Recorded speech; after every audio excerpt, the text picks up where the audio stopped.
Secular शब्द हमारे संविधान में भी है, आपको ऐतराज है सेक्युलर शब्द से? सेकुलर शब्द हमारे संविधान में है, वो संविधान जिसमें संशोधन श्रीमती इंदिरा गांधी ने इमरजेंसी के दौरान 1975 में किया था। बाबा साहब अंबेडकर ने हमको जो संविधान दिया था उसमें सेकुलर शब्द नहीं था। ये आपको पता होगा, मुझसे ज्यादा पढ़े लिखे लोग हैं आप।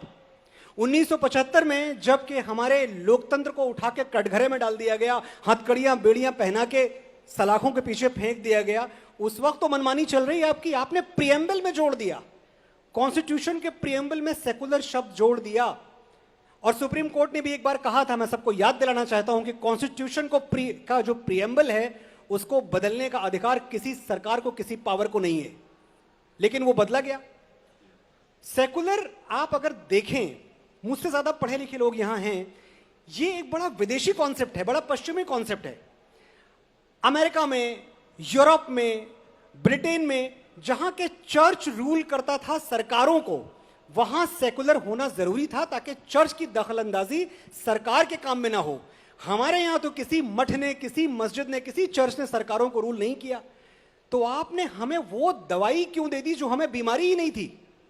हमें सेकुलर शब्द की क्या जरूरत है और हम क्यों सेकुलर हों? सेकुलर होना श्वेता जी सरकार का काम है। यह सरकार का काम है कि जब वो कोई नीति बनाए तो ऐसी बनाए कि उससे हिंदू, मुसलमान, सिख, ईसाई जो भी भारतवासी हैं सबका फायदा हो। मेरा काम सेकुलर होना नहीं है। मैं एक हिंदू हूं और जिंदगी भर हिंदू रहूंगा। न सेकुलर हूं और न सेकुलर होने पे कभी गर्व करूंगा। नहीं, पर ये सेक्युलरिज्म जब हटाने की बात करते हैं तो क्या आप कट्टरता को एडवोकेट कर रहे हैं? कट्टरता, हिंदू और कट्टर, मतलब हिंदू और कट्टर तो ये एक ऐसी बात हो गई जैसे अभी हमारे नेता प्रतिपक्ष ने थोड़े दिनों पहले बोल दिया था कि हिंदू हिंसक हो रहे हैं। संसद में खड़े होकर बोला, हिंदू और हिंसक, हिंदू और कट्टरता, ये दो शब्द एक साथ जाते ही नहीं है। जो हिंदू ये कहता है कि अयम निजः परो वेति गणना लघु चेतसाम उदार चरिता नाम तु वसुधैव कुटुंबकम, वो हिंदू कट्टर होगा? अरे सबके दुख दर्द में हम लोग दुखी होते हैं, सबके दुख दर्द में हम लोग दुखी होते हैं। कोई जागे तो कहां चैन से हम सोते हैं। चोट जिसको भी लगे टूटते तो हम ही हैं। सारी सृष्टि के लिए अपने नयन रोते हैं। परिभाषा बता रहा हूं हिंदुत्व की, जिसमें गिरती हैं सभी नदियां, वो सिंधु हैं हम। सारी दुनिया को वतन कहते हैं, हिंदू हैं हम।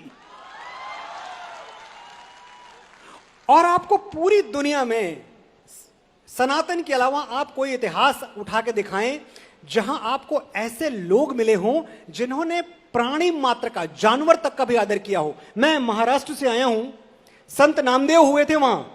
एक दिन संत नामदेव भोजन करने बैठे और कहीं से एक कुत्ता आया, उनकी रोटी लेके भाग गया। अगर कोई और होता तो कुत्ते के पीछे लाठी डंडा लेके भागता। संत नामदेव भागे कुत्ते के पीछे, लेकिन घी का कटोरा लेके बोले, प्रभु आज पशु रूप में मेरे द्वारे पे आ गए हो, लेकिन इतनी कृपा करो कि मेरे द्वार से सूखी रोटी खा के ना जाओ, मुझे घी तो लगा लेने दो। ऐसी करुणा, ऐसी ममता नदियों को भी जहां माता कह के बुलाते हैं, इतना आदर, इंसान तो क्या पत्थर भी पूजे जाते हैं। हिंदू कट्टर, महाराज शिवी याद आते हैं हमें। एक कबूतर के प्राण बचाने के लिए उन्होंने अपने बदन का मांस काट के तराजू के पल्ले पर रख दिया था। ऐसे लोगों को हिंसक कहा जाता है। दधीची याद आते हैं, जन कल्याण के लिए अपनी हड्डियां दान कर दी थी। महाराज दिलीप याद आते हैं, गौ माता के प्राण बचाने के लिए खुद को सिंह के मुंह में, शेर के मुंह में झोंक दिया। और हम हिंसक हैं, हम कट्टर हैं। अगर ये लग रहा हो ना श्वेता जी की बड़ी पुरानी बात कर रहे हो आप, चलो नई बात करते हैं। अभी थोड़े दिनों पहले जब श्री राम मंदिर का शिलान्यास हुआ, तो श्री राम मंदिर के शिलान्यास में जो पहली ईंट रखी गई वो बिहार के कामेश्वर चौपाल ने रखी, जो दलित और वंचित समाज से आते थे। हम सबको अपना मानते हैं, ये सब हमारे हैं। पर एक आजकल हिंदू फोबिया की भी बड़ी बात हो रही है, सुना है आपने? हाँ, मैंने सुना है। हिंदू फोबिया यानी हिंदुओं का डर। देखिए, हिंदू डराता किसी को नहीं है, लेकिन सच यह है कि अब हिंदू डरता भी किसी से नहीं है।